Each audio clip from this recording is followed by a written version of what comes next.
سورة حشر.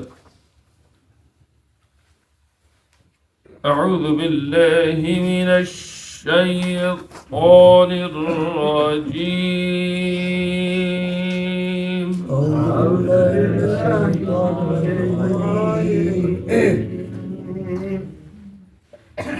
بسم الله الرحمن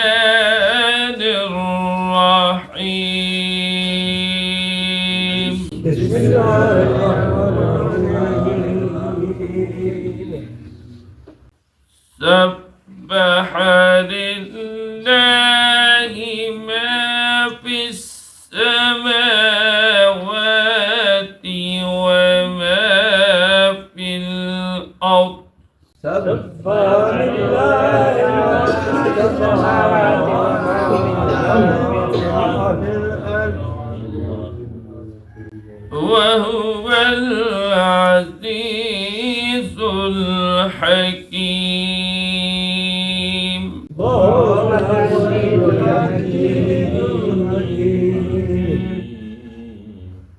هو الذي أخرج الذين كفروا من أهل الكتاب من ديارهم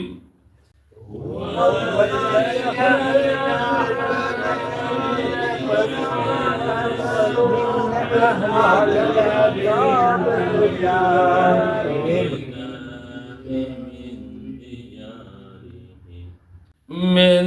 أهل الكتاب من ديارهم لأول الحشر.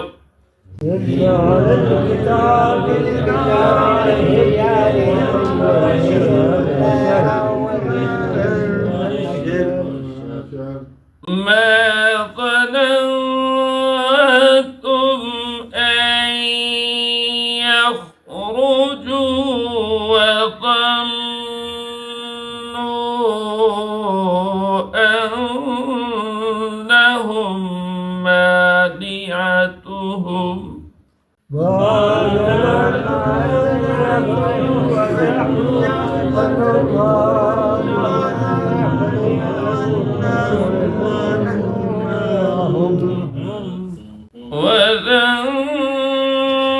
وظنوا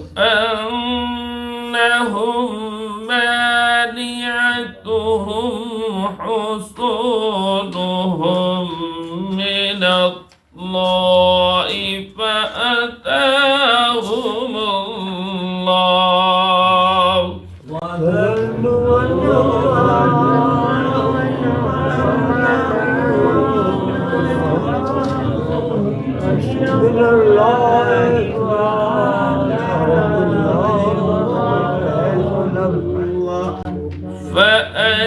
فأتاهم الله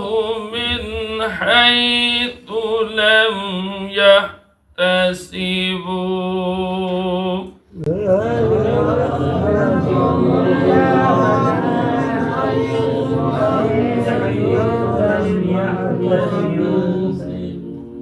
وقذف في قلوبهم الرعب يخربون بيوتهم بأيديهم وأيدي المؤمنين.